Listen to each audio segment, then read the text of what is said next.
Hello guys. आज जो मेरे प्रिपरेशन को लेके डे है 16। तो आज मैंने मेरी टू डू लिस्ट प्रिपेयर कर ली है और अभी दोपहर के 1:30 बज रहा है। तो ये सब चीज़ें शूट करने का सिर्फ एक ही मकसद है कि हम अपने प्रिपरेशन के प्रति कंसिस्टेंसी के साथ में मतलब चीज़ें कर सके। बस अपनी एक कंसिस्टेंसी वाली लाइन बनी रहे, इस वजह से ही ये प्लेटफॉर्म को मैंने चूज़ किया है। तो अभी दोपहर के 1:30 बज रहे हैं। तो अभी मैं देखूँगी कि मेरी चीज़ें कितनी क्या हो पाती है करके शाम तक के। वैसे तो मैं रात में स्टडी कर रही हूँ अभी 3-4 दिन से, लेकिन अभी टाइम है दोपहर का। तो जितनी मेरे से चीज़ें हो पाएंगी उतनी मैं भी करूँगी और बाकी मैं मेरा पूरा जो रहेगा शाम में स्टडी करूँगी रात में। और रात में नींद तो बहुत आती है, लेकिन चीज़ों को करना है तो ऐसे मैनेज करके मैं लेके चल रही हूँ अभी दिन में। और डे मतलब डे प्लस नाइट ऐसे करके लेके चल रही हूँ। तो अभी मैं देखूँगी फर्स्टली अब मुझे क्या करना है। और आज मैंने फुल मॉक भी लिखा है क्लर्क का। तो टू डू लिस्ट तो काफ़ी बड़ी है, मतलब मेरी 8-9 आवर्स की है। तो देखते हैं आज। तो फिर अभी मैं फर्स्टली अभी मुझे देखती हूँ मुझे क्या करना है, किससे शुरुआत करना है। तो ठीक है। तो गाइस यहाँ पे मैंने डिसाइड किया है कि मैं फर्स्टली आज SBI क्लर्क का प्रीलिम्स का फुल मॉक लगाऊंगी, जो कि ये 9 नंबर का है। इसके ऊपर के मैंने लगाए थे इसके पहले, तो 9 नंबर का जो है वो मैं लगाऊंगी अब। तो ठीक है।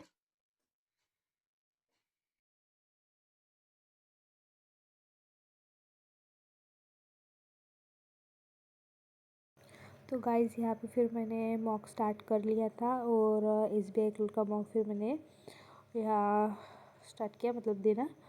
और ताकि अब डेली बेसिस पे कोई ना कोई इसका मॉक देना ही है। और ज़्यादा से ज़्यादा तो मैं SBI पी और SBI क्लर्क का ही मॉक दूंगी, बिकॉज मेरा इंग्लिश और क्वांट का सेक्शन बहुत ही मतलब प्रैक्टिस लेवल के, मतलब प्रैक्टिस करने की ज़रूरत है। अभी वीक पॉइंट पे ही है वो दोनों भी।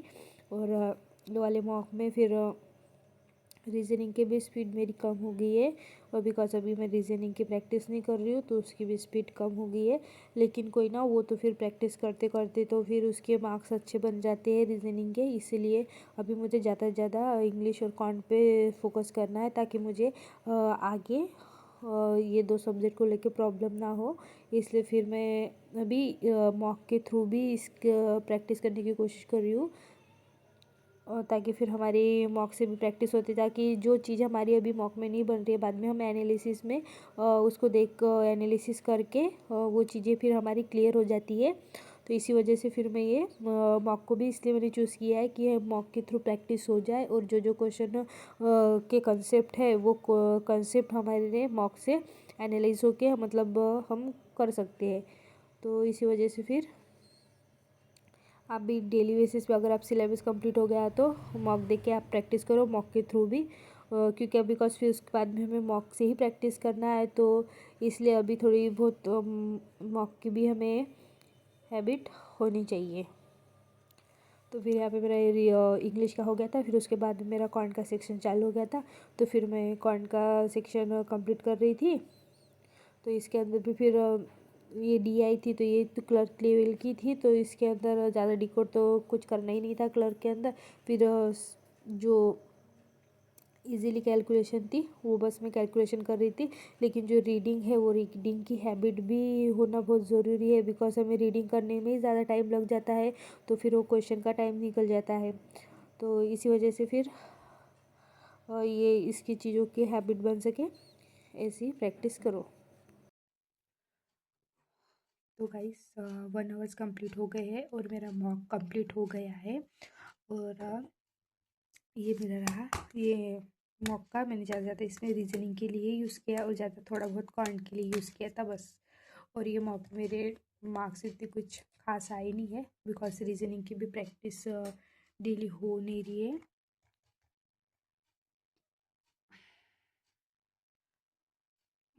ये रीजनिंग है और ये तो बहुत ही स्पीड कम हो चुकी है मेरी। लास्ट टाइम से भी ज़्यादा अब स्पीड बहुत कम हो गई है, तो लेकिन इसलिए मुझे अभी ज़्यादा ज़्यादा इंग्लिश और काउंट करना है ताकि वो स्ट्रॉन्ग सब्जेक्ट बन सके, इसलिए मैं अभी रीजनिंग की प्रैक्टिस नहीं कर रही हूँ। बाकी मैंने ऐसे ही नॉर्मली एक प्रैक्टिस के लिए मॉक लगाया था, तो ये मेरा मॉक कंप्लीट हो गया है। अभी इसके बाद में मैं नेक्स्ट चीज़ करूँगी।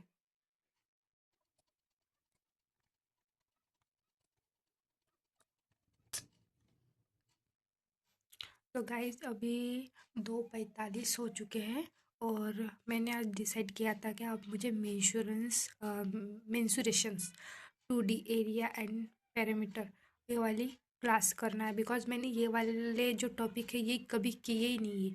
तो अब मैंने डिसाइड किया है कि मुझे एग्ज़ाम से पहले इन टॉपिक में भी अच्छी कमांड करना है और इनकी जो बेसिक है ये भी क्लियर करना है। तो अब से फिर मैं ये वाले टॉपिक करना स्टार्ट कर रही हूँ। और प्रोबेबिलिटी जब करती है। आज का दिन आप मुझे दे दो, आज आप सारे काम छोड़ दो, आपकी कोई भी क्लासेस हो, जितनी भी क्लासेस हो सब छोड़ दो। आज का दिन आप मुझे दे दो, मैं आपसे बस एक दिन मांग रहा हूँ और इस मेंसुरेशन को आज आप देखना, क्लास एंड होगी मेरी शाम को और जब आप मॉक करने जाओगे, जब आप सवाल बनाओगे मॉक में, तो आप खुद बोलोगे thank you so much sir, आपने मेंसुरेशन इतने अच्छे से कराया। आईबीपीएस पीओ मेंस हुआ था अभी 2025 में। तो गाइज मेरी ये क्लास यहाँ कंप्लीट हो चुकी थी मेंसुरेशन की, और ये क्लास करने में मुझे 1 hours 20 minute लगे थे। और ये क्लास मुझे ज़्यादा कुछ समझ नहीं आई थी, मतलब मुझे इसकी फिर से रिवीजन करने पड़ेंगी ये क्लास की, तो मैं फिर से क्लास देखूँगी। तो यहाँ पे मैंने सर ने कुछ फार्मूलास लिखवाए थे, तो मैंने ये फार्मूलास लिखे हैं। तो ठीक है, अब आगे का मैं बाद में करूँगी, जो आगे की मेरी स्टडी है। अभी बस मैं इतना ही रखूँगी। फिर शाम को बनाया मैंने हल्के फुल्के स्नैक, पॉपकॉर्न और पानी पूरी। फिर ये खाने के बाद में मैंने की थी मेरी स्टडी स्टार्ट। तो फिर मैंने किए थे आरसी सॉल्व स्मार्ट कीड़ा से। तो यहाँ पे मेरे आरसी को पढ़ने में मैंने ज़्यादा टाइम लगा दिया था, इसलिए फिर मैंने 3 क्वेश्चन अटेम्प्ट किए थे जो कि मेरे राइट थे तीनों भी क्वेश्चन। फिर ये आरसी ख़त्म करके फिर मैंने सेकेंड आरसी स्टार्ट किया था, जो कि टेक्स्ट बुक से था। वो वाला आरसी मैंने फिर सॉल्व किया था दूसरे नंबर का। आरसी में कमांड बनाना भी ज़रूरी है। फिर आरसी मेरा ये हो गया था। ये होने के बाद में फिर मैंने अरुण सर की परसेंटेज की मेंस लेवल के क्वेश्चन मेंस लेवल की क्लास की थी परसेंटेज की। ये क्लास भी 1 hours 10 minute की थी। तो फिर मुझे ये क्लास करने के लिए भी अच्छा खासा टाइम लग गया था। तो ये क्लास मेरी कंप्लीट हो गई थी अब। तो मेरी स्टडी यहाँ पे 5 hours 24 minute हो चुकी थी। फिर उसके बाद मैंने स्मार्ट कीड़ा से स्प्लिट डील थे, तो उससे मैंने क्लोज टेस्ट की प्रैक्टिस की थी। तो 2-3 मैंने क्लोज टेस्ट सॉल्व किए थे। फिर मेरी स्टडी यहाँ पे 6 ईयर कंप्लीट हो गई थी। और फिर बस मैंने आज का दिन इतना ही रखा था। और यहाँ पे मेरा रीजनिंग का और कौन का सेक्शनल मॉक रह गया था, जो कि फिर मेरा माइंड था भी नहीं उस वे में कि मैं वो लगाऊँ, तो फिर मैंने उसको स्किप कर दिया। और वो मैंने एक एक्स्ट्रा मेरा जो टास्क था मराठी वाला, तो वो मैंने रखा था, तो बट वो भी नहीं किया। तो फिर ठीक है, इतनी मैंने मेरी स्टडी की थी। ऐसा रहा मेरा दिन का इस। और आप लोग मुझे कमेंट कर सकते हो कि मुझे और क्या क्या चीज़ें करनी चाहिए, ताकि जिससे अच्छा खासा इम्प्रूवमेंट हो सके। तो ठीक है गाइस, ऐसा मेरा रहा था ये स्टडी ब्लॉग। Thank you.